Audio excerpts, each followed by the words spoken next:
नमस्कार। चलिए आज इतिहास के एक ऐसे पन्ने को पलटते हैं जहां बहादुरी, वफादारी और बलिदान की एक ऐसी दास्तान लिखी गई जो आज भी दिलों में जिंदा है। हम बात करने वाले हैं करबला की जंग के बारे में। एक ऐसी घटना जिसने इस्लामी इतिहास का रुख हमेशा के लिए मोड़ दिया। इस पूरी कहानी के केंद्र में है एक सवाल, एक ऐसा सवाल जो आज भी गूंजता है। क्या मेरा कत्ल तुम्हारे लिए जायज हो सकता है? इमाम हुसैन का ये सवाल सिर्फ दुश्मन की फौज से नहीं था, बल्कि हर उस इंसान से था जो कभी अन्याय के सामने खड़ा होता है। यही वो सवाल है जो इस पूरी जंग की नींव है। तो सवाल ये उठता है कि आखिर ये नौबत आई कैसे? कैसे एक सियासी मतभेद एक खूनी घेराबंदी में तब्दील हो गया? चलिए इस टकराव की जड़ों को समझते हैं। जरा उस मंजर को सोचिए। इस्लामी कैलेंडर का साल 61, मुहर्रम का महीना। इमाम हुसैन अपने परिवार और बस कुछ साथियों के साथ करबला के तपते रेगिस्तान में पहुंचते हैं। लेकिन कुछ ही देर में हजारों की फौज उन्हें चारों तरफ से घेर लेती है। और उनका पहला हमला तलवार से नहीं होता, बल्कि पानी रोककर किया जाता है। फरात नदी पर कब्जा कर लिया जाता है ताकि इमाम के खेमे में पानी की एक बूंद भी न पहुंच सके। यहाँ से हालात और भी ज्यादा संगीन होते चले गए। घेराबंदी सख्त होती गई और बातचीत के सारे रास्ते एक एक करके बंद होने लगे। एक पल को तो ऐसा लगा था कि शायद कोई हल निकल आए। इब्ने साद के शांति प्रस्ताव पर गवर्नर इब्ने जियाद लगभग मान ही गया था। लेकिन शिम्र नाम के एक शख्स के भड़काऊ शब्दों ने सब कुछ बदल दिया। अब सिर्फ दो ही रास्ते बचे थे, या तो यजीद की हुकूमत को मानो या फिर मौत को गले लगाओ। शांति का दरवाज़ा हमेशा के लिए बंद कर दिया गया था। अब हम उस रात की बात करेंगे जो जंग से पहले की आखिरी रात थी। ये सिर्फ एक रात नहीं थी, बल्कि ये वफादारी, ईमान और इंसानियत का सबसे बड़ा इम्तिहान थी। सोचिए जरा, उस गहरी अंधेरी रात में इमाम हुसैन अपने साथियों से कहते हैं, तुम सब आज़ाद हो, दुश्मन को सिर्फ मैं चाहिए, तुम नहीं।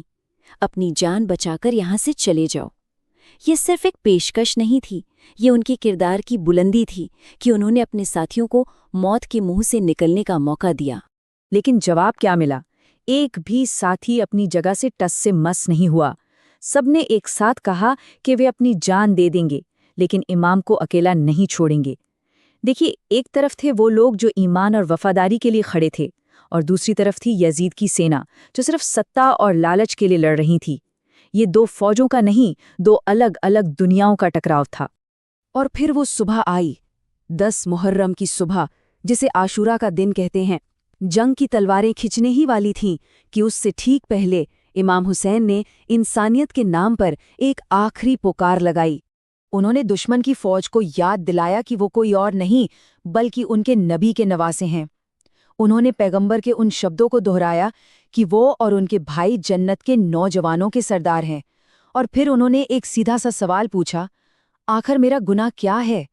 मगर सामने से सिर्फ और सिर्फ खामोशी के अलावा और कोई जवाब नहीं आया। जंग के बीचों बीच एक ऐसा मोड़ आया जिसकी किसी को बिल्कुल भी उम्मीद नहीं थी। दुश्मन फौज का एक बड़ा कमांडर हुर अचानक अपने ही ज़मीर से जंग लड़ने लगा। उसके अंदर एक तूफान उठ खड़ा हुआ। हुर के सामने दो रास्ते साफ नजर आ रहे थे। एक तरफ जन्नत थी तो दूसरी तरफ जहन्नम की आग। वो ये बात अच्छी तरह जानता था कि उसका एक फैसला उसे इतिहास में हमेशा के लिए या तो हीरो बना देगा या विलन। और उसने अपना फैसला ले लिया। हुर ने अपना घोड़ा दौड़ाया, मैदान पार किया और सीधे इमाम हुसैन के कदमों में जा गिरा। उसने माफ़ी मांगी और उनकी तरफ से लड़ते हुए शहीद होने की इजाज़त चाही। ये जुल्म के खिलाफ ज़मीर की जीत थी। लेकिन हुर के आने के बाद भी इमाम हुसैन के साथ कितने लोग थे? सिर्फ 72। जी हाँ, महज 72 लोग जो हज़ारों की फौज के सामने खड़े थे। साफ है, ये ताकत की लड़ाई थी ही नहीं, ये हक और बातिल यानी सच और झूठ की लड़ाई थी। और इसके बाद जंग का वो दौर शुरू हुआ जिसमें करबला की ज़मीन खून से लाल हो गई। एक एक करके इमाम हुसैन के साथी और फिर उनके अपने शहीद होने लगे। जब सारे साथी शहीद हो गए, तब इमाम के घर के चिराग एक एक करके मैदान में उतरे।